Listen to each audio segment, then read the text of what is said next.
Holding companies, the secret weapon to insurance and wealth management. Now, what do I mean by all of that? So many prospects that I talk to have one operating company where they own everything and get paid out of it. Common structure is S corporation, that you're going to have the operating entity in, all the equipment in, and you will be paid out of there. It doesn't always make sense when you have a lot of moving parts and whatever you're doing has high liability exposure. Think of doctors. What we want to do is have a multi-entity structure that will benefit the individual owner or owners from not just the tax perspective, but from a liability perspective as well. Now, I want to preface this by saying I am not an attorney, so speak to your attorney about this as well. We're looking at it from a tax perspective. Now, what does a common holding company structure look like? You're going to have one entity that's going to hold your share of the sub-entity like this. You're going to have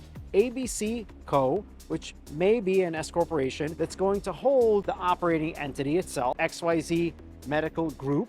And you're also going to have GHI Asset Holding Company, where all the equipment is for the medical company, and you're going to do a lease back. Now, the holding company is going to hold both of these underneath. All the income is going to flow through to the holding company, and you're going to pay all of your employees out of the holding company itself. You may say, well, where does the whole paying kids structure come in? That's going to be separate. That's going to be structured as either a single member LLC or a Schedule C, but that's outside of the scope. So you want to have a holding company that's going to hold your operating activity. You're going to want a second holding company, however, to hold your passive activity. Think of building itself. So if you have rental properties, you want a separate holding company that is not an S corporation, because that's passive income, not subject to self-employment tax, that you want holding your real estate assets. That is the benefit there. We want to keep them separate, but you want to structure holding companies for multiple purposes. It's going to streamline reporting. On this side, you're going to file one tax return for the holding company for the most part if it's a real estate holding company, because these are going to be single member LLCs. And here on the operating company, you can save in taxes